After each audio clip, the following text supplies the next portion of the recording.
রহমান রহিম আল্লাহ তাআলার নামে। কিয়ামত সংক্রান্ত জ্ঞান একমাত্র আল্লাহ তাআলার দিকেই ধাবিত হয়। কোন একটি ফলও নিজের খোসা ছেড়ে বাইরে বেরোয় না।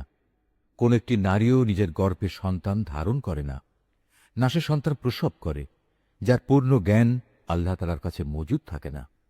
যেদিন আল্লাহ তাআলা ওদের ডেকে বলবেন, কোথায় আজ আমার অংশীদাররা?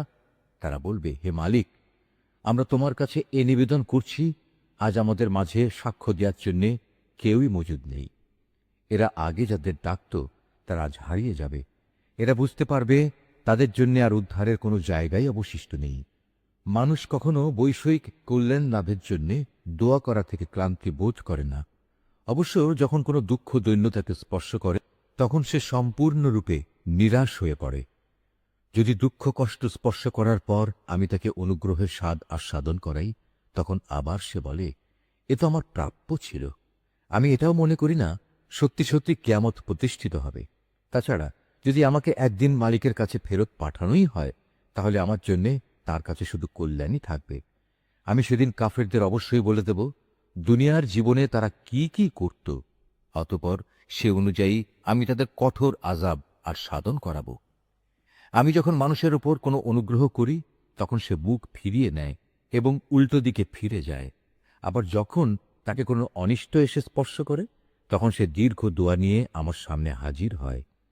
হে নবী, মানুষদের বলো, তোমরা কখনো একথা ভেবে দেখেছ কি, যদি এ কোরআন সত্যিই আল্লাহ তাআলার কাছ থেকে এসে থাকে এবং এ সত্ত্বেও তোমরা একে প্রত্যাখ্যান করো, তাহলে তার চাইতে বেশি গোমরা আর কে হবে, যে ব্যক্তি এর মারাত্মক বিরুদ্ধাচরণে লিপ্ত আছে। অচিরেই আমি আমার কুদরতের নিদর্শনসমূহ দিগন্ত বলয়ে প্রদর্শন করব এবং তাদের নিজেদের মধ্যেও তা আমি দেখিয়ে দেব, যতক্ষণ পর্যন্ত তাদের উপর এটা পরিষ্কার হয়ে যায় যে এ কোরআনই মূলত সত্য। হে নবী, তোমার জন্য এ কথা কি যথেষ্ট নয়? তোমার মালিক তোমার সব কিছু সম্পর্কে অবহিত। জেনে রেখো, এরা কিন্তু এদের মালিকের সাথে সাক্ষাৎকারের ব্যাপারেই সন্দিহান। আরও জেনে রেখো, এদের সব কিছুই আল্লাহ তাআলা পরিবেষ্টন করে আছেন। সূরা আশ-শূরা, রহমান রহিম আল্লাহ তাআলার নামে। হামিম, আইন সিন কফ। হে নবী, এভাবেই আল্লাহ তাআলা তোমার উপর এ সূরাগুলো নাজিল করছেন। তোমার পূর্ববর্তী নবীদের কাছেও তিনি তা নাজিল করেছেন। আল্লাহ তাআলা পরাক্রমশালী, প্রজ্ঞাময়। আসমান সমূহে যা কিছু আছে জমিনে, সব কিছুই তার মালিকানাধীন। তিনি সমুন্নত, তিনি মহান। আল্লাহ তাআলার ভয়ে আসমানসমূহ তাদের উপরিভাগ থেকে ফেটে পড়ার উপক্রম হয়েছিল। এ সময় ফেরেশতারা তাদের মহান মালিকের পবিত্রতা ও মহিমা ঘোষণা করতে থাকে। তারা দুনিয়াবাসীদের জন্যও তখন আল্লাহ তাআলার কাছে ক্ষমা প্রার্থনা করতে শুরু করে। তোমরা জেনে রেখো, আল্লাহ তাআলা হচ্ছেন ক্ষমাশীল, পরম দয়ালু। হে নবী, যারা আল্লাহ তাআলাকে বাদ দিয়ে অন্যদের অভিভাবক বানিয়ে নিয়েছে, আল্লাহ তাআলা তাদের উপর নজর রাখছেন। তুমি তো এদের উপর তত্ত্বাবধায়ক নও। এভাবেই হে নবী, এ আরবি কোরআন আমি তোমার উপর নাজিল করেছি, যাতে করে তুমি এর দ্বারা মক্কাবাসীদের ও তার আশেপাশে যারা বসবাস করে তাদের জাহান্নামের আযাব সম্পর্কে সতর্ক করে দিতে পারো। বিশেষ করে তাদের তুমি কিয়ামতের মহাসমাবেশের দিন সম্পর্কেও হুঁশিয়ার করতে পারো, যেদিনের ব্যাপারে কোনো রকম সন্দেহ শোভা নেই। আর আল্লাহ তাআলার বিচারে সেদিন একদল লোক জান্নাতে আর একদল লোক জাহান্নামে প্রবেশ করবে। আল্লাহ তাআলা চাইলে সমগ্র মানব সন্তানকে একটি অখণ্ড জাতিতে পরিণত করতে পারতেন, কিন্তু তিনি যাকে ইচ্ছা করেন তাকে নিজ অনুগ্রহে প্রবেশ করান। আর জালেমদের ব্যাপারে আল্লাহ তাআলার সিদ্ধান্ত হচ্ছে, তাদের কোথাও কোনো অভিভাবক থাকবে না, থাকবে না কোনো সাহায্যকারীও। এরা কি আল্লাহ তাআলাকে বাদ দিয়ে অন্যদের অভিভাবক বানিয়ে নিয়েছে? অথচ অভিভাবক তো কেবল আল্লাহ তাআলাই। তিনি মৃতকে জীবিত করেন, তিনি সর্ববিষয়ের উপর প্রবল শক্তিমান। হে মানুষ, তোমরা যে বিষয়ে মতবিরোধ করো তার ফয়সালা তো আল্লাহ তাআলারই হাতে। বলো, হে নবী, এ হচ্ছেন আল্লাহ তাআলা, তিনি আমার মালিক, আমি তার উপরেই নির্ভর করি। যাবতীয় প্রয়োজনে আমি তার দিকেই রুজু করি। তিনি আসমানসমূহ ও জমিনের সৃষ্টিকর্তা। তিনি তোমাদের নিজেদের মধ্যে থেকে তোমাদের জন্য যুগল সৃষ্টি করেছেন। তিনি পশুদের মাঝেও তাদের জোড়া সৃষ্টি করেছেন। এভাবেই তিনি সেখানে তোমাদের বংশ বিস্তার করেন। সৃষ্টিলোকে কোনো কিছুই তার সদৃশ নয়। তিনি সর্বশ্রোতা, তিনি সর্বদ্রষ্টা। আসমানসমূহ ও জমিনের সমস্ত চাবিকাঠি তাঁরই হাতে। তিনি যার জন্য ইচ্ছা করেন রিজিক বাড়িয়ে দেন, আবার যার জন্য চান সংকুচিত করেন। নিশ্চয়ই তিনি প্রত্যেকটি বিষয় সম্পর্কে সম্যক অবগত রয়েছেন। হে মানুষ, আল্লাহ তাআলা তোমাদের জন্য সে দিনই নির্ধারিত করেছেন যার আদেশ তিনি দিয়েছিলেন নূহকে, এবং যা আমি তোমার কাছে ওহী করে পাঠিয়েছি, উপরন্তু যার আদেশ আমি ইব্রাহিম, মূসা ও ঈসাকে দিয়েছিলাম। এদের সবাইকে আমি বলেছিলাম, তোমরা এই জীবন বিধান সমাজে প্রতিষ্ঠিত করো এবং কখনো এতে অনৈক্য সৃষ্টি করো না। আর তুমি যে দিনের দিকে আহ্বান করছো, এটা মুশরিকদের কাছে একান্ত দুর্বিষহ মনে হয়। মূলত আল্লাহ তাআলা যাকেই চান তাকে বাছাই করে নিজের দিকে নিয়ে আসেন, এবং যে ব্যক্তি তার অভিমুখী হয় তিনি তাকে দিনের পথে পরিচালিত করেন। হে নবী, ওদের কাছে সঠিক জ্ঞান আসার পরেও ওরা কেবলমাত্র নিজেদের পারস্পরিক বিদ্বেষের কারণেই নিজেদের মধ্যে মতবিরোধ ঘটায়। যদি এদের একটি সুনির্দিষ্ট কাল পর্যন্ত অব্যাহতি দিয়ে রাখার তোমার মালিকের ঘোষণা না থাকত, তাহলে কবেই আযাবের মাধ্যমে ওদের মধ্যে একটা ফয়সালা হয়ে যেত। আসলে যাদের আগের লোকদের পরে কিতাবের উত্তরাধিকারী বানানো হয়েছে, তারা কোরআনের ব্যাপারে এক বিভ্রান্তিকর সন্দেহে নিমজ্জিত হয়ে আছে। অতএব হে নবী, তুমি মানুষদের এ দিনের দিকে ডাকতে থাকো। তোমাকে যেভাবে আদেশ দেয়া হয়েছে সেভাবেই তুমি প্রতিষ্ঠিত থেকো। ওদের খেয়াল খুশির অনুসরণ করো না। তুমি বলে দাও, আল্লাহ তাআলা যে গ্রন্থই অবতীর্ণ করেন না কেন, আমি তার উপরেই ঈমান আনি। আমাকে আদেশ দেয়া হয়েছে যেন আমি তোমাদের মধ্যে ন্যায় বিচার করি। আল্লাহ তাআলা আমাদের মালিক এবং তোমাদেরও মালিক। আমাদের কাজ আমাদের জন্যে এবং তোমাদের কাজ তোমাদের জন্যে। আমাদেরও তোমাদের মাঝে কোনো ঝগড়াঝাটি নেই। আল্লাহ তাআলা আমাদের সকলকে এক জায়গায় জড়ো করবেন, আর সবাইকে তার দিকেই ফিরে যেতে হবে। যারা আল্লাহ তাআলার দ্বীন সম্পর্কে বিতর্ক করে, বিশেষত আল্লাহ তাআলা কর্তৃক তা দ্বীন গৃহীত হওয়ার পর এদের বিতর্ক তাদের মালিকের কাছে সম্পূর্ণ অসার। তাদের উপর তার গজব, তাদের জন্য রয়েছে তার কঠিন শাস্তি। তিনি আল্লাহ তাআলা, যিনি সত্য দ্বীন সহ এ কিতাব ও ইনসাফের মানদণ্ড নাযিল করেছেন। হে নবী, তুমি কি জানো, সম্ভবত কিয়ামত একান্ত কাছে এসে গেছে। যারা সে কিয়ামতের বিষয় বিশ্বাস করে না, তারা কামনা করে তা ত্বরান্বিত হোক।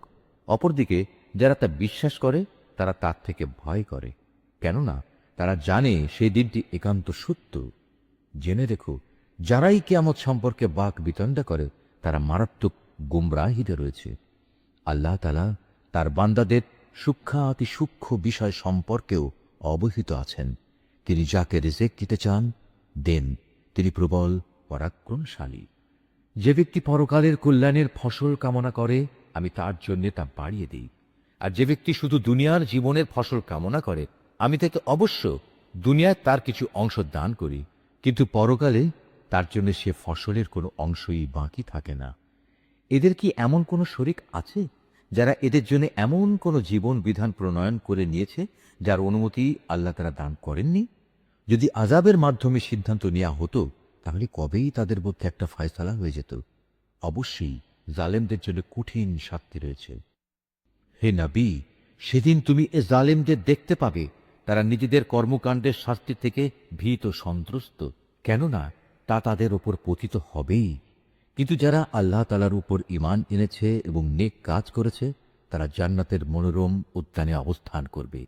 তারা সেদিন যা কিছু চাইবে তাদের মালিকের কাছ থেকে, তাদের জন্য তাই সেখানে মজুদ থাকবে। এটা হচ্ছে আল্লাহ তাআলার মহা অনুগ্রহ, আর এ হচ্ছে তাই নেয়ামত। আল্লাহ তাআলা তার সেসব বান্দাদের যা সুসংবাদ দান করেন, যারা এর উপর ঈমান এনেছে এবং নেক কাজ করেছে। হে নবী, তুমি বলো, আমি তোমাদের কাছ থেকে এ দ্বীন প্রচারের উপর কোনো পারিশ্রমিক চাই না, তবে তোমাদের সাথে আমার আত্মীয়তা সূত্রে যে সৌহার্দ্য আমার পাওনা রয়েছে সেটা আলাদা। যে ব্যক্তি কোনো নেক কাজ করে, তার জন্য আমি তার সে নেক কাজে অতিরিক্ত কিছু সৌন্দর্য যোগ করে দিই। অবশ্যই আল্লাহ তাআলা ক্ষমাশীল ও গুণগ্রাহী। হে নবী, এরা কি বলে, এ ব্যক্তি আল্লাহর উপর মিথ্যা আরোপ করছে? অথচ আল্লাহ তাআলা চাইলে তোমার দিলের উপর মোহর মেরে দিতে পারতেন। আল্লাহ তাআলা বাতিলকে এমনিই মিটিয়ে দেন এবং সত্যকে তার বাণী দ্বারা সত্য প্রমাণ করে দেখিয়ে দেন। অবশ্যই মানুষের অন্তরে যা কিছু আছে সে সম্পর্কে তিনি সবিশেষ অবহিত রয়েছেন। তিনিই হচ্ছেন আল্লাহ তাআলা, যিনি তার বান্দাদের তওবা কবুল করেন এবং তাদের গুনাহ খাতাও তিনি ক্ষমা করে দেন। তোমরা যা কিছু করো সে সম্পর্কেও তিনি জানেন। তিনি তাদের ডাকে সাড়া দেন যারা তাঁর উপর ঈমান আনে এবং নেক আমল করে। তিনি তাদের নিজ অনুগ্রহে তাদের পাওনার চাইতে বেশি সওয়াব দান করেন। হ্যাঁ, যারা তাকে অস্বীকার করে তাদের জন্য কঠোর শাস্তি রয়েছে। যদি আল্লাহ তাআলা তার সব বান্দাদের রিজকে প্রাচুর্য দিতেন, তাহলে তারা নিঃসন্দেহে জমিনে বিপর্যয় সৃষ্টি করত। তাই তিনি পরিমাণ মতো যাকে যতটুকু চান তার জন্য ততটুকু রিজিকই নাজিল করেন। অবশ্য তিনি নিজের বান্দাদের প্রয়োজন সম্পর্কে পূর্ণাঙ্গ ওয়াকিবহাল রয়েছেন এবং তাদের প্রয়োজনের দিকেও তিনি নজর রাখেন। তিনি আল্লাহ তাআলা।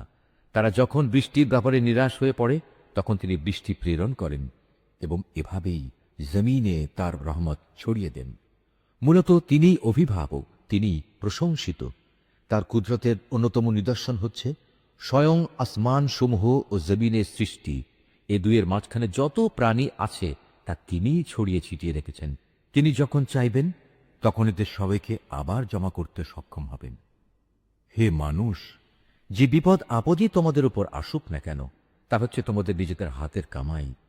আল্লাহ তাআলা তো তোমাদের অনেক অপরাধ এমনিই ক্ষমা করে দেন।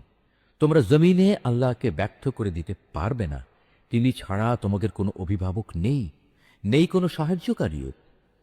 আল্লাহ তাআলার কুদরতের নিদর্শন সমূহের মধ্যে সমুদ্রে বাতাসের বেগে বেয়ে চলা পাহাড় সম জাহাজগুলো অন্যতম। তিনি ইচ্ছা করলে বাতাস স্তব্ধ করে দিতে পারেন, ফলে এসব নৌযান সমুদ্রের বুকে নিশ্চল হয়ে পড়ে থাকবে। নিশ্চয়ই এ প্রক্রিয়ার মাঝে ধৈর্যশীল ও কৃতজ্ঞদের জন্য নিদর্শন রয়েছে। অথবা তিনি চাইলে বাতাস তীব্র করে সেগুলো তাদের কৃতকর্মের কারণে ধ্বংস করে দিতে পারেন। অনেককে আবার তিনি ক্ষমা করে দিতে পারেন। যারা আমার কুদরতের নিদর্শন সমূহের ব্যাপারে খামাখা বিতর্ক করে, তারা যেন জেনে নিতে পারে এখন আর তাদের পালানোর কোনো জায়গা নেই। তোমাদের যা কিছুই দেয়া হয়েছে তা দুনিয়ার কতিপয় অস্থায়ী ভোগের সামগ্রী মাত্র, কিন্তু পুরস্কার হিসেবে যা আল্লাহ তাআলার কাছে আছে তা উত্তম ও স্থায়ী। আর তা হচ্ছে সেসব লোকের জন্য যারা আল্লাহ তাআলার উপর ঈমান আনে এবং সর্বাবস্থায় তারা তাদের মালিকের উপর নির্ভর করে। যারা বড় বড় গুনাহ ও অশ্লীল কার্যকলাপ থেকে বেঁচে থাকে, বিশেষ করে যখন রাগান্বিত হয়, তখন তারা অন্যদের ভুল ক্ষমা করে দেয়।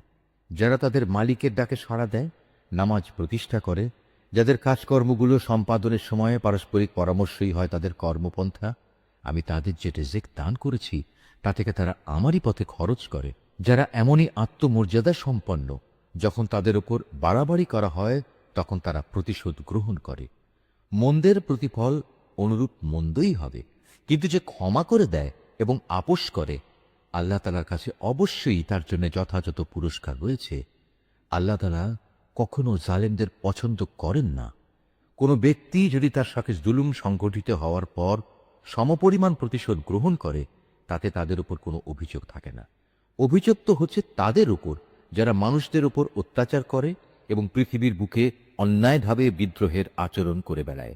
এমন ধরনের জালেম লোকদের জন্য রয়েছে কঠোর আযাব।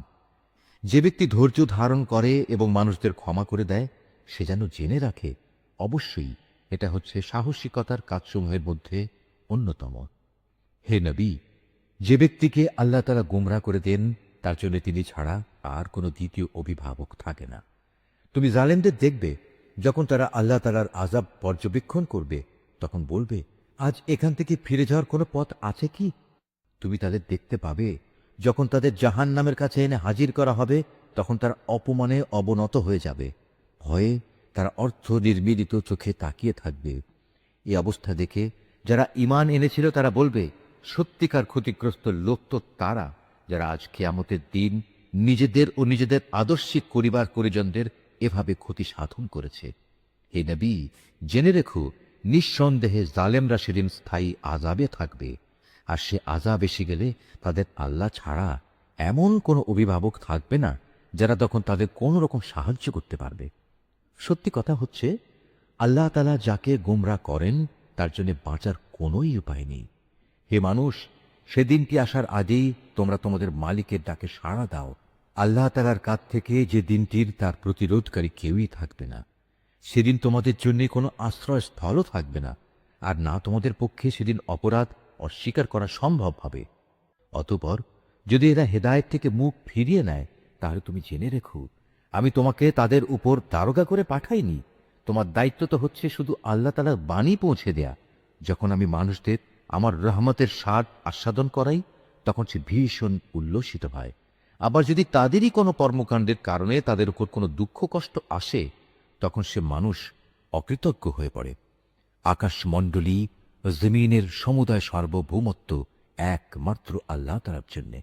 তিনি যা ইচ্ছা তাই সৃষ্টি করেন। যাকে চান তাকে কন্যা সন্তান দান করেন, আবার যাকে চান তাকে পুত্র সন্তান দান করেন। যাকে চান তাকে পুত্র কন্যা উভয়টাই দান করেন, আবার যাকে চান তাকে তিনি বন্ধা করে দেন। নিঃসন্দেহে তিনি বেশি জানেন, ক্ষমতাও তিনি বেশি রাখেন। আসলে কোনো মানুষের জন্যই এটা সম্ভব নয় যে আল্লাহ তাআলা সরাসরি তার সাথে কথা বলবেন।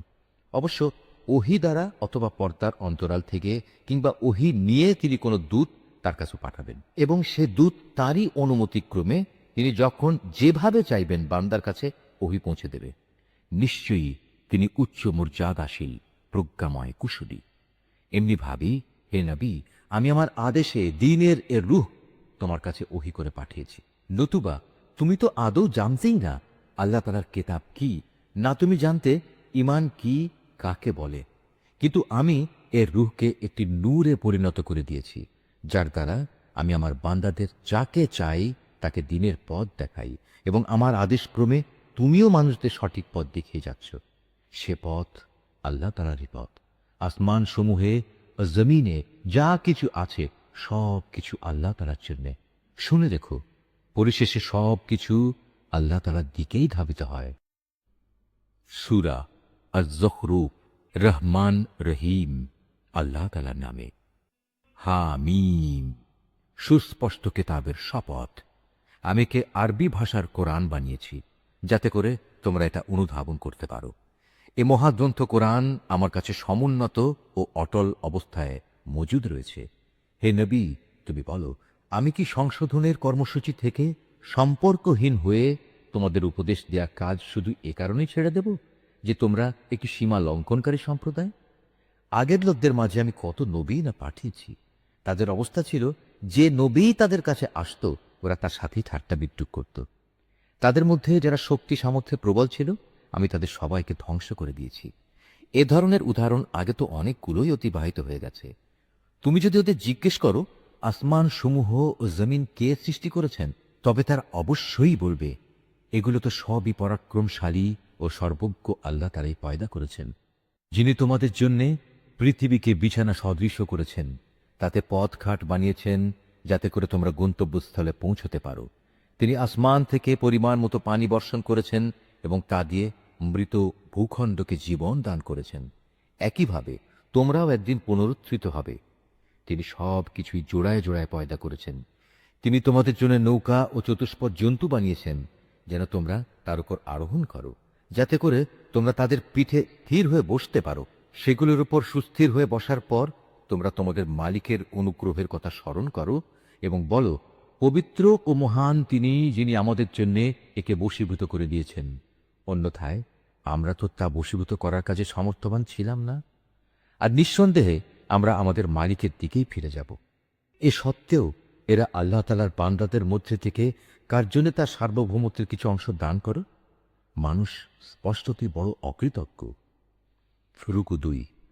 আল্লাহ তাআলা কি তার নিজস্ব সৃষ্টি থেকে কন্যা সন্তানই বাছাই করেছেন আর তোমাদের জন্য মনোনীত করেছেন পুত্র সন্তান? অথচ যখন এদের কাউকে এসে কন্যা সন্তানের সুসংবাদ দেয়া হয়, যার বর্ণনা ওরা দয়াময় আল্লাহ তাআলার জন্য দিয়ে রেখেছে, তখন তার নিজের চেহারাই কালো হয়ে যায় এবং সে মনস্তাপকৃষ্ট হয়ে পড়ে। এ কি আশ্চর্য! কন্যা সন্তান, যারা সাজ অলঙ্কারে লালিত পালিত হয়, যারা নিজেদের সমর্থনে যুক্তিতর্কের বেলায়ও অগ্রণী হতে পারে না, তাদেরই তারা আল্লাহ তাআলার জন্য রাখল। শুধু তাই নয়, এরা আল্লাহ তাআলার ফেরেশতাদেরও, যারা দয়াময় আল্লাহ তাআলার বান্দা মাত্র, নারী বলে স্থির করে নিল। ফেরেশতাদের সৃষ্টির সময় এরা কি সেখানে মজুদ ছিল যে তারা জানে এরা নর না নারী? তাদের এ দাবিগুলো ভালো করে লিখে রাখা হবে এবং কিয়ামতের দিন তাদের এই ব্যাপারে জিজ্ঞেস করা হবে। এরা আরো বলে, দয়াময় আল্লাহ তাআলা ইচ্ছা না করলে আমরা কখনো এ ফেরেশতাদের ইবাদত করতাম না। এদের কাছে আসলে এ ব্যাপারে কোনো জ্ঞানই নেই। এরা শুধু অনুমানের উপরই ভর করে চলে। আমি কি এর আগে তাদের অন্য কোনো কিতাব দিয়েছিলাম যা ওরা আজ আঁকড়ে ধরে আছে? কোনো কিতাবের বদলে তারা বরং বলে, আমরা আমাদের বাপ দাদাদের এ মতাদর্শের অনুসারী হিসেবে পেয়েছি এবং আমরা তাদেরই পদাঙ্ক অনুসারী মাত্র। হে নবী, আমি তোমার আগে যখনই কোনো জনপদে এভাবে সতর্ককারী নবী পাঠিয়েছি, তখনই তাদের বিত্তশালীরা বলেছে, আমরা আমাদের বাপ দাদাদের এ মতাদর্শের অনুসারী হিসেবে পেয়েছি এবং আমরা তাদেরই পদাঙ্ক অনুসারী।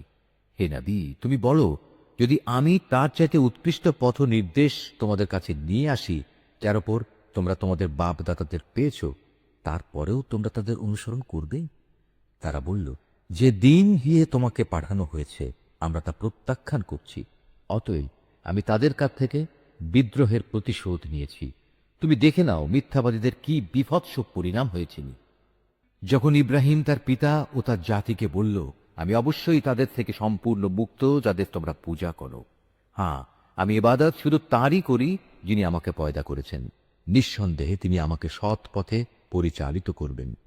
সে একথা তার পরবর্তী বংশধরদের কাছে তাওহীদের একটি স্থায়ী ঘোষণা হিসেবে রেখে গেল, যাতে করে তারা তার বংশের লোকেরা এদিকে প্রত্যাবর্তন করতে পারে।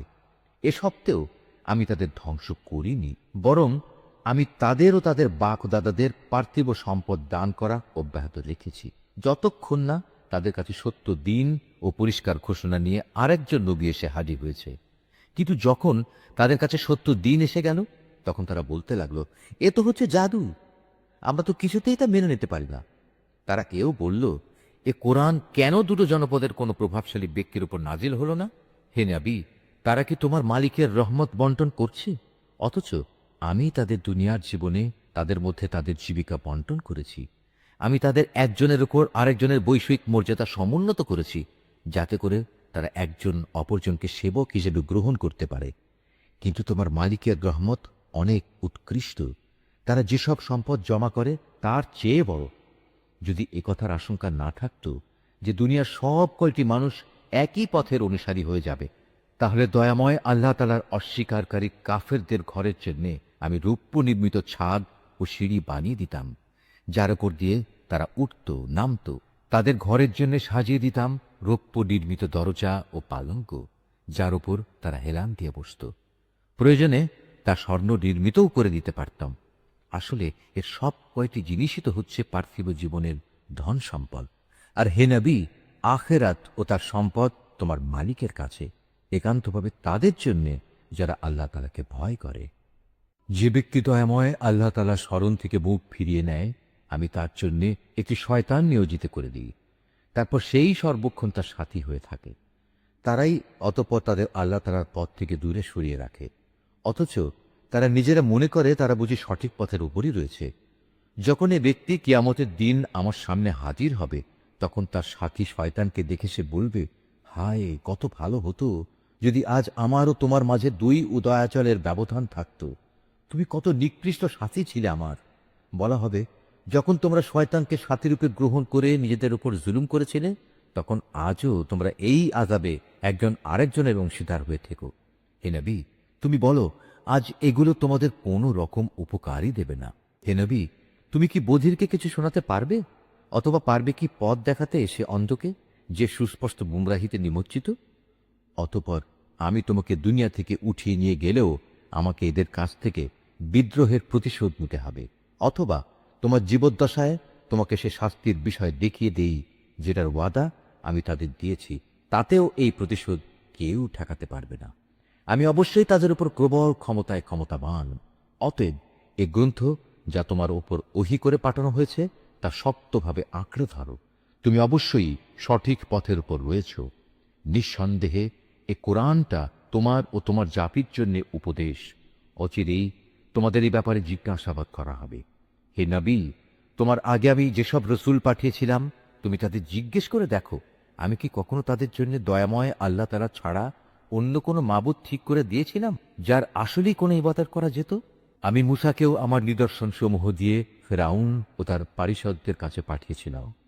অতঃপর সে তাদের কাছে গিয়ে বলল, আমি হচ্ছি সৃষ্টিকুলের মালিকের রাসূল।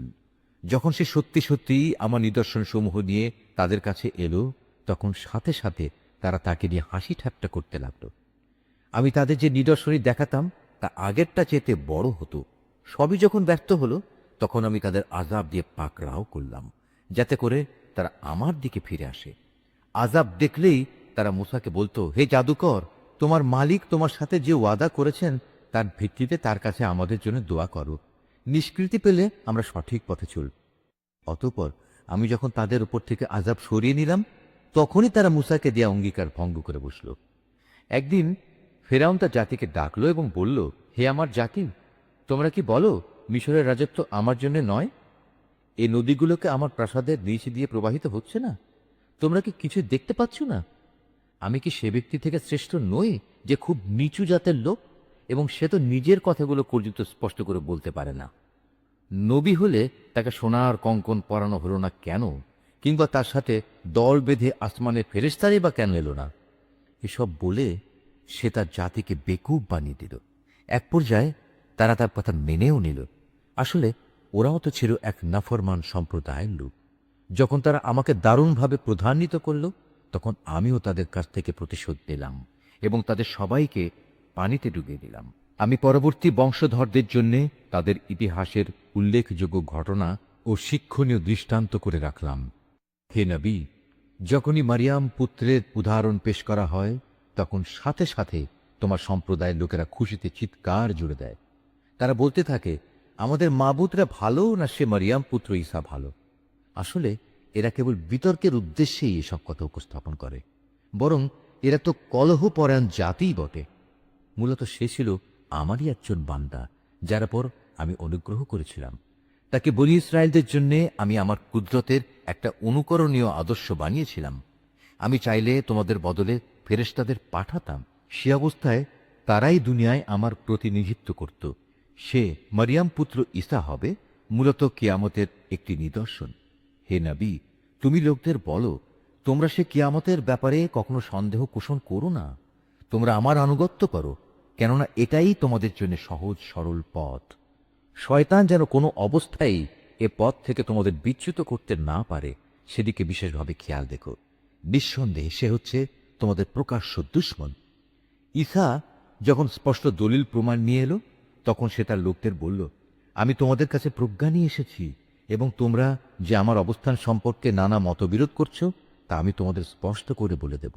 অতএব তোমরা আল্লাহ তাআলার আযাবকে ভয় করো এবং আমার কথা শোনো। আল্লাহ তাআলাই হচ্ছেন আমার মালিক, তোমাদেরও মালিক। অতএব তোমরা তাঁরই ইবাদত করো। এটাই হচ্ছে সরল পথ। এ সত্ত্বেও তাদের বিভিন্ন দল তাকে নিয়ে নিজেদের মধ্যে নানা মতানৈক্য সৃষ্টি করল। অতঃপর দুর্ভোগ ও কঠিন দিনের আযাব তাদের জন্যেই, যারা অযথা বাড়াবাড়ি করল। তারা কি ফয়সালার জন্য কি আমাদের ঘণ্টি আসা অপেক্ষা করছে?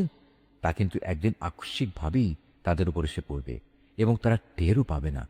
সেদিন দুনিয়ার বন্ধুরা সবাই একে অপরের দুশমন হয়ে যাবে। অবশ্য যারা আল্লাহ তাআলাকে ভয় করেছে তাদের কথা আলাদা। সেদিন আমি পরেজগার বান্দাদের বলবো, হে আমার বান্দারা, আজ তোমাদের কোনো ডর ভয় নেই, না তোমরা আজ দুশ্চিন্তাগ্রস্ত হবে। এরা হচ্ছে সেসব লোক যারা দুনিয়াতে আমার আয়াতসমূহের উপর ঈমান এনেছে। মূলত তারা ছিল আমার অনুগত বান্দা। আমি আরো বলবো, তোমরা এবং তোমাদের সঙ্গী সঙ্গিনীরা জান্নাতে প্রবেশ করো। সেখানে তোমাদের সম্মানজনক মেহমানদারি করা হবে। সেখানে তাদের উপর সোনার থালা ও পান পাত্রের প্রচুর আনাগোনা চলবে। যা কিছুই তাদের মন চাইবে এবং যা কিছুই তাদের দৃষ্টিতে ভালো লাগবে, তার সবই সেখানে মজুদ থাকবে। উপরন্তু তাদের বলা হবে, তোমরা এখানে চিরদিন থাকবে। আর এটা হচ্ছে সেই চিরস্থায়ী জান্নাত যার আজ তোমরা উত্তরাধিকারী হলে। এটা হচ্ছে তোমাদের সে নেক আমলের বিনিময় যা তোমরা দুনিয়ার জীবনে করে এসেছো। এখানে তোমাদের জন্য প্রচুর পরিমাণ ফল পাকড়া মজুদ থাকবে, যা থেকে তোমরা প্রাণ ভরে খেতে পারবে। অপরদিকে অপরাধীরা থাকবে জাহান্নামে, সেখানে তারা থাকবে চিরদিন। মুহূর্তের জন্যেও তার শাস্তি তাদের থেকে লঘু করা হবে না এবং একান্ত হতাশ হয়েই তারা সেখানে পড়ে থাকবে। এ আযাব দিয়ে কিন্তু আমি তাদের উপর মোটেই জুলুম করিনি, বরং তারা বিদ্রোহ করে নিজেরাই নিজেদের উপর জুলুম করেছে। ওরা জাহান্নামের প্রহরীকে ডেকে বলবে, ও হে প্রহরী, আজ তোমার প্রতিপালক যদি মৃত্যুর মাধ্যমে আমাদের ব্যাপারটা শেষ করে দিতেন তাহলেই ভালো হতো। সে প্রহরী বলবে, না, তা কিছুতেই হবার নয়। এভাবেই তোমাদের এখানে চিরকাল পড়ে থাকতে হবে। নবী বলবে, আমি অবশ্যই তোমাদের কাছে সত্য দিন নিয়ে এসেছিলাম, কিন্তু তোমাদের অধিকাংশ লোকই এ থেকে অনীহা প্রকাশ করেছিল। তারা কি নবীকে কষ্ট দেওয়ার পরিকল্পনা গ্রহণ করেই ফেলেছে? তাহলে তারা শুনুক, আমিও তাকে কষ্ট থেকে বাঁচানোর আমার পরিকল্পনা চূড়ান্ত করে রেখেছি। তারা কি ধরে নিয়েছে আমি তাদের গোপন কথা ও সলা পরামর্শ সমূহ শুনতে পাই না? অবশ্যই আমি তা শুনতে পাই। তাছাড়া আমার পাঠানো ফেরেশতা যারা তাদের ঘাড়ের পাশে বসে আছে তারা তো সব লিখে রাখছে। হে নবী, তুমি এদের বলো, যদি দয়াময় আল্লাহ তাআলার কোনো সন্তান থাকত তাহলে আমি তার প্রথম ইবাদত গুজারদের মধ্যে অগ্রণী হতাম।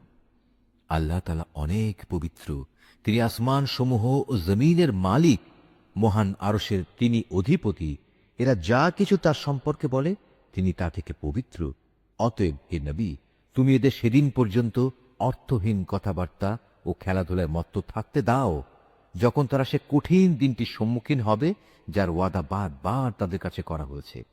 তিনি হচ্ছেন আসমানেও মাবুদ, জমিনেও মাবুদ। তিনি বিজ্ঞ, কুশলী, সর্বজ্ঞ। প্রভূত বরকতময় তিনি।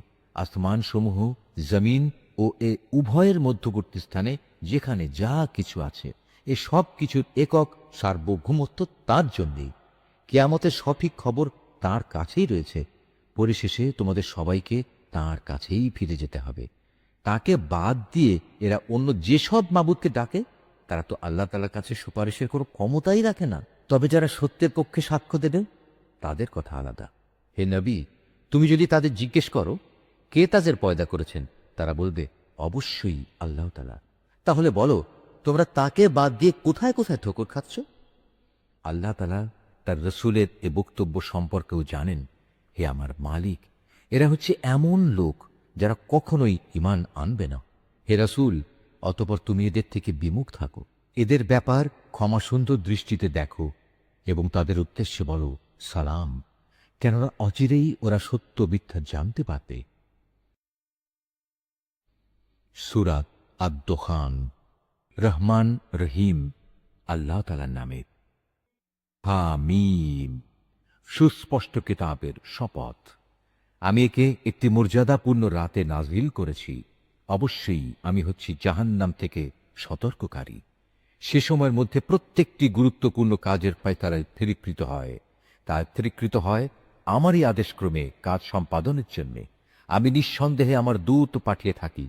এটা সম্পন্ন হয় তোমার মালিকের একান্ত অনুগ্রহে।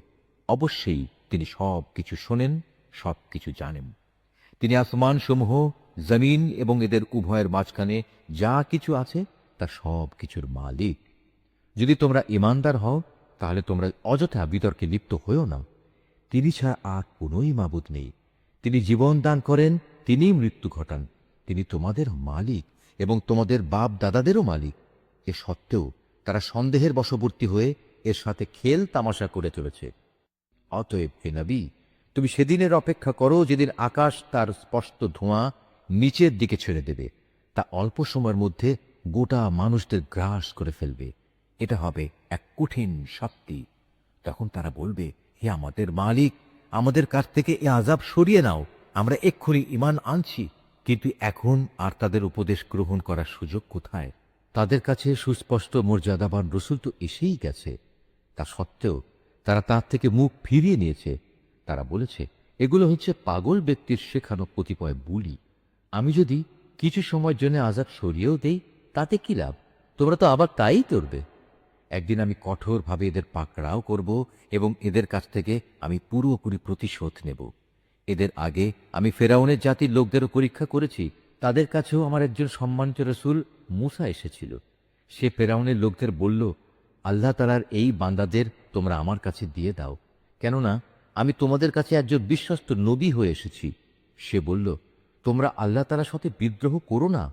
আমি তো নবুয়তের একটি সুস্পষ্ট প্রমাণ তোমাদের কাছে উপস্থাপন করছি। তোমরা যাতে আমাকে পাথর মেরে হত্যা করতে না পারো সেজন্য আমি আমার মালিক ও তোমাদের মালিকের কাছে আগেই পানা চেয়ে নিয়েছি। যদি তোমরা আমার উপর ঈমান না আনো তাহলে আমার কাছ থেকে দূরে থাকো। অতঃপর সে এদের নাফরমানি দেখে তার মালিকের কাছে দোয়া করল, হে আমার মালিক, এরা হচ্ছে একটি নাফরমান জাতি, তুমি আমাকে এদের কাছ থেকে মুক্তি দাও। আমি বললাম, তুমি আমার বান্দাদের সাথে করে রাতে রাতেই এ জনপদ থেকে বেরিয়ে পড়ো। সাবধান থেকো, ফেরাউনের পক্ষ থেকে কিন্তু তোমাদের পশ্চাৎধাবন করা হবে। সমুদ্রকে শান্ত রেখে তুমি পার হয়ে যেও। নিঃসন্দেহে তারা হবে একটি নিমজ্জিত বাহিনী। যাবার সময় ওরা নিজেদের পেছনে কত উদ্যান, কত ঝর্ণা ফেলে গেছে, কত ক্ষেতের ফসল, কত সুরম্য প্রাসাদ, আরো কত বিলাস সামগ্রী, যাকে ওরা নিমগ্ন থাকত। এভাবেই আমি আর এক জাতিকে এ সব কিছুর উত্তরাধিকারী বানিয়ে দিলাম। এই ঘটনার ফলে ওদের ওপর না আসমান কোন রকম অশ্রুপাত করল, না জমিন ওদের এ পরিণামে একটু কাঁদল। আযাব আসার পর তাদের আর কোনো অবকাশই দেয়া হল না। আমি অবশ্যই বনী ইসরায়েলদের এক অপমানজনক শাস্তি থেকে উদ্ধার করেছি। ফেরাউন ও তার গোলামীর শৃঙ্খল থেকে তাদের আমি নাজাত দিয়েছি। অবশ্যই সে ছিল সীমা লঙ্ঘনকারী নাফরমানদের মধ্যে শীর্ষস্থানীয় ব্যক্তি। আমি তাদের বনী ইসরায়েলদের দুনিয়ার উপর জ্ঞানের শ্রেষ্ঠত্ব দান করেছি। আমি তাদের এমন কতিপয় নিদর্শন দিয়েছি যাতে তাদের জন্য সুস্পষ্ট পরীক্ষা নিহিত ছিল। এই মূর্খ লোকেরা মুসলমানদের বলতো, এটা হচ্ছে আমাদের প্রথম মৃত্যু, আমরা আর কখনো পুনরুত্থিত হব না। তোমরা যদি কিয়ামত ও পুনরুত্থান সম্পর্কে সত্যবাদী হও তাহলে আমাদের পূর্বপুরুষদের কবর থেকে নিয়ে এসো। শক্তি সামর্থ্যের দিক থেকে কি তারা বড়, না তুব্বা জাতি ও তাদের আগে যারা ছিল তারা বড়? আমি তাদের মতো শক্তিশালীদেরও ধ্বংস করে দিয়েছি, কেননা তারা ছিল জঘন্য নাফরমান জাতি। আমি আসমান সমূহ, জমিন এবং এদের উভয়ের মাঝখানে যা কিছু আছে তা কোনোটাই খেলতামাশার ছলে পয়দা করিনি। এগুলো আমি যথাযথ উদ্দেশ্য ছাড়াও সৃষ্টি করিনি, কিন্তু অধিকাংশ মানুষ সৃষ্টির এ উদ্দেশ্য সম্পর্কে কিছুই জানে না। অতঃপর এদের সবার জন্যই পুনরুত্থান ও বিচার ফয়সালার দিন নির্ধারিত রয়েছে। সেদিন এক বন্ধু আরেক বন্ধুর কোনোই কাজে আসবে না, না তাদের সেদিন কোন রকম সাহায্য করা হবে। অবশ্য যার উপর আল্লাহ তাআলা দয়া করবেন তার কথা স্বতন্ত্র। নিঃসন্দেহে আল্লাহ তাআলা মহাপরাক্রমশালী ও দয়াল। অবশ্যই জাহান্নামে জাক্কুম নামের একটি গাছ থাকবে, তা হবে গুনাহগারদের জন্য সেখানকার খাদ্য। তা গলিত তামার মতো পেটের ভিতরে ফুটতে থাকবে, তা যেন কুটন্ত গরম পানি। ফেরেশতাদের প্রতি আদেশ হবে, ধরো একে, অতঃপর হেঁচড়ে জাহান্নামের মধ্যস্থলের দিকে নিয়ে যাও। অতঃপর তার মাথার উপর ফুটন্ত পানির আযাব ঠেলে দাও। তাকে বলা হবে, আযাবের স্বাদ আস্বাদন করো। তুমি না ছিলে একজন শক্তিশালী অভিজাত মানুষ, আর এ শাস্তি সম্পর্কে তোমরা অভিজাত লোকগুলোই ছিলে বেশি সন্দিহান। অপরদিকে পরহেজগার লোকেরা নিরাপদ ও অনাবিল শান্তির জায়গা থাকবে।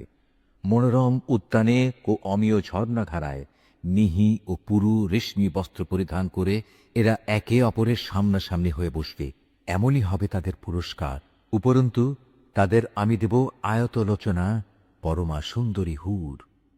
তারা সেখানে প্রশান্ত মনে সব ধরনের ফল ফলাদির অর্ডার দিতে থাকবে। প্রথম মৃত্যু ছাড়া যা দুনিয়াতেই এসে গেছে, সেখানে তাদের আর মৃত্যুর স্বাদ ভোগ করতে হবে না। তাদের মালিক তাদের জাহান্নামের আযাব থেকে বাঁচিয়ে দেবেন। হে নবী, এ হচ্ছে মোমেনদের প্রতি তোমার মালিকের পক্ষ থেকে দয়া। সত্যিকার অর্থে এটাই হচ্ছে সেদিনের মহা সাফল্য। অতএব হে নবী, আমি কোরআনকে তোমারই মাতৃভাষায় সহজ করে দিয়েছি, যাতে করে তারা এর থেকে উপদেশ গ্রহণ করতে পারে। সুতরাং তুমি এদের পরিণাম দেখার জন্য অপেক্ষা করতে থাকো, আর ওরা তো প্রতীক্ষা করেই যাচ্ছে। সূরা আল জাসিয়া। রহমান রহিম আল্লাহ তাআলার নামে। হামিম। পরাক্রমশালী প্রজ্ঞাময়ে আল্লাহ তাআলার কাছ থেকেই এ কিতাবের অবতরণ। নিঃসন্দেহে আকাশমালা ও জমিনে ঈমানদারদের জন্য আল্লাহ তাআলাকে জানার অগণিত নিদর্শন রয়েছে। নিদর্শন রয়েছে স্বয়ং তোমাদের সৃষ্টির মাঝে এবং জীবজন্তুর বংশ বিস্তারের মাঝেও, যাদের তিনি জমিনে সর্বত্র ছড়িয়ে রেখেছেন। এর সর্বত্রই তার কুদরতের অসংখ্য নিদর্শন মজুদ রয়েছে তাদের জন্য যারা আল্লাহ তাআলার উপর বিশ্বাস করে। একইভাবে নিদর্শন রয়েছে রাত দিনের পরিবর্তনের মাঝে, যে রিজিক বিভিন্নভাবে আল্লাহ তাআলা আসমান থেকে পাঠান, যা দিয়ে জমিনকে তার মৃত্যুর পর পুনরায় তিনি জীবিত করে তোলেন, তার মাঝেও। এ বায়ুর পরিবর্তনেও তার কুদরতের বহু নিদর্শন ছড়িয়ে রয়েছে তাদের জন্য যারা চিন্তা গবেষণা করে। এ হচ্ছে আল্লাহ তাআলার আয়াতসমূহ, যা আমি যথাযথভাবে তোমার কাছে পড়ে শোনাচ্ছি। অতঃপর তুমি কি বলতে পারো, আল্লাহ তাআলা ও তার এই নিদর্শনের পর আর কিসের উপর তারা ঈমান আনবে? দুর্ভোগ প্রতিটি মিথ্যাবাদী পাপাচারীর জন্যে। আল্লাহ তাআলার আয়াত যখন তার উপর তেলাওয়াত করা হয়, তখন সে তা শোনে, কিন্তু একটু পরেই সে অহংকারী হয়ে এমনভাবে জেদ ধরে যেন সে তা শুনতেই পায়নি। সুতরাং এই যার আচরণ, তুমি তাকে এক কঠিন আযাবের সুসংবাদ দাও। যখন সে আমার আয়াতসমূহের মাঝ থেকে কোনো আয়াত সম্পর্কে জানতে পারে, তখন সে একে পরিহাসের বিষয় হিসেবে গ্রহণ করে। এমন ধরনের লোকদের জন্য অপমানজনক আযাব রয়েছে। তাদের সামনে রয়েছে জাহান্নাম এবং সেসব জিনিস যা তারা দুনিয়া থেকে কামাই করে এনেছে। আজ তা তাদের কোনো কাজেই এলো না, না সেসব মাবুদ তাদের কোনো কাজে এলো যাদের তারা আল্লাহ তাআলাকে বাদ দিয়ে নিজেদের অভিভাবক বানিয়ে রেখেছিল। তাদের সবার জন্য রয়েছে জাহান্নামের কঠোর শাস্তি। এটা কোরআন হচ্ছে সম্পূর্ণত হেদায়েত, তা সত্ত্বেও যারা তাদের মালিকের আয়াতসমূহকে অস্বীকার করে, তাদের জন্য অতিশয় নিকৃষ্ট ও কঠোরতর আযাব রয়েছে।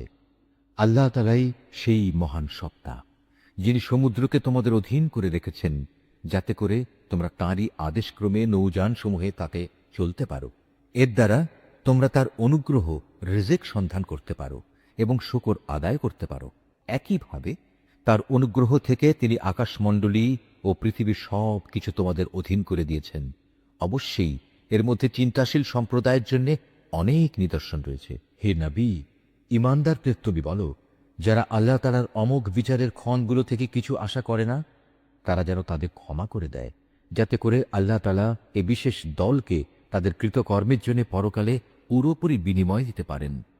তোমাদের মাঝে যদি কেউ কোনো নেক কাজ করে, তা কিন্তু তার নিজের ভালোর জন্যই তা করে। আবার যে কেউই কোনো মন্দ কাজ করে, তাহলে তার প্রতিফল তার উপরই পড়বে। পরিশেষে তোমাদের সবাইকে স্বীয় মালিকের কাছেই ফিরে যেতে হবে। আমি বনী ইসরায়েলদের কেতাব, রাষ্ট্র ক্ষমতা ও নবুওত দান করেছিলাম। আমি তাদের উৎকৃষ্ট রিজিক দিয়েছিলাম। উপরন্তু আমি এ সব কিছুর মাধ্যমে তাদের সৃষ্টিকুলের উপর শ্রেষ্ঠত্বও দান করেছিলাম। দিন সংক্রান্ত বিষয়গুলো আমি তাদের কাছে বিশদভাবে বর্ণনা করে দিয়েছি।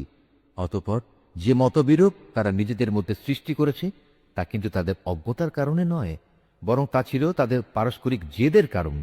হে নবী, কিয়ামতের দিন তোমার মালিক তাদের মধ্যে সেই সমস্ত বিষয়ের ফয়সালা করে দেবেন যে ব্যাপারে তারা দুনিয়ায় মতবিরোধ করেছে।